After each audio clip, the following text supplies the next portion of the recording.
ہماری ایک 75 year old woman جنہوں نے اسلام قبول کیا، اور اسلام قبول کرنے کے بعد جب میں نے ان سے پوچھا کہ ماں جی آپ نے 75 سال کی عمر میں اسلام قبول کیا، آخر آپ کو اسلام میں کیا نظر آیا؟ ایک اسلامک سینٹر میں ایک بچہ داخل ہوا،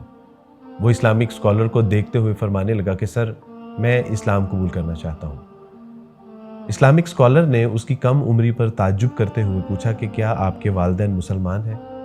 وہ بچے نے نفی میں جواب دیا۔ پوچھا کہ آپ کے ساتھ کوئی آیا ہے؟ بچے نے کہا کہ میری والدہ آئی ہیں اور وہ باہر کھڑی ہیں۔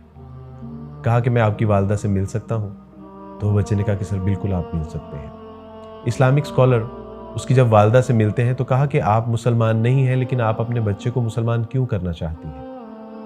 تو اس نے کہا کہ دراصل معاملہ یہ ہے کہ ہمارے گھر کے سامنے ایک مسلم فیملی ہے، اور میں جب بھی دیکھتی ہوں کہ ان کے بچے جب گھر سے جاتے ہیں تو اپنی والدہ کو بہت محبت، احترام اور اکرام سے ملتے ہیں، سلام کرتے ہیں، اس کا ہاتھ چومتے ہیں، ان کے سر کا بوسہ لیتے ہیں، اور جب آتے ہیں تو بھی یہی کرتے ہیں، اور میں ان کے آتے جاتے یہ سارے معاملات ان کے دیکھتی ہوں، لہٰذا میرے دل میں خواہش پیدا ہوئی کہ میرا بیٹا بھی میرے ساتھ ایسی ہی محبت کرے جیسے یہ مسلمان اپنے والدین کے ساتھ محبت کرتے ہیں۔ ناظرین، یہ ایک حقیقت ہے کہ اسلام نے جہاں پہ اللہ سبحانہ و تعالیٰ رسول اللہ صلی اللہ علیہ وسلم کے حقوق کے حوالے سے ہمیں آگاہ کیا،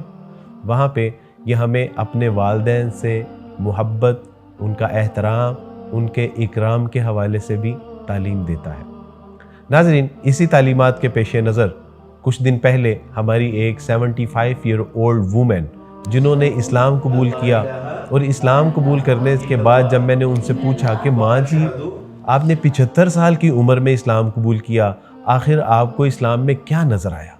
تو اس نے کہا کہ بیٹا میں زیادہ تو اسلام کے بارے میں نہیں جانتی، لیکن میرا بیٹا جس نے 12 سال کی عمر میں اسلام قبول کیا، میں بوڑھی ہوتی گئی اور وہ جوان ہوتا گیا، اس کے بعد مجھے بیماریوں نے گھیر لیا، تنگی تکلیف اور مسائل کا شکار ہو گئی، لیکن میرے بیٹے نے میری ایسی خدمت کی، میرا ایسا اکرام کیا، میرا ایسا احترام کیا کہ میں نے سوچا کہ جو میرے بیٹے کا دین ہے میرا دین بھی وہی ہوگا، تو انشاءاللہ جس طرح دنیا میں اس نے میرے لیے عافیت اور آسانی اور سہولت پیدا کی ہے، اللہ سبحانہ و تعالی ہم دونوں کے لیے آخرت میں بھی عافیت، آسانی اور سہولت پیدا فرما دیں گے۔ ناظرین، جس طرح اللہ کے حقوق ہیں، رسول اللہ کے حقوق ہیں، اسی طرح ہمارے والدین کے حقوق ہیں، اور اسی خوبصورت تعلیم کو پیش نظر رکھتے ہوئے جہاں پر غیر مسلم اسلام قبول کر رہے ہیں، اللہ سے دعا ہے کہ اللہ سبحانہ وتعالی ہمیں بھی اپنے والدین کی ویسی خدمت، اکرام، احترام کرنے کی توفیق عطا فرمائے کہ جس طرح اللہ کو مطلوب ہے، محبوب ہے اور مقصود ہے۔ رب ارحمہما کما ربیانی صغیرا، رب ارحمہما کما ربیانی صغیرا۔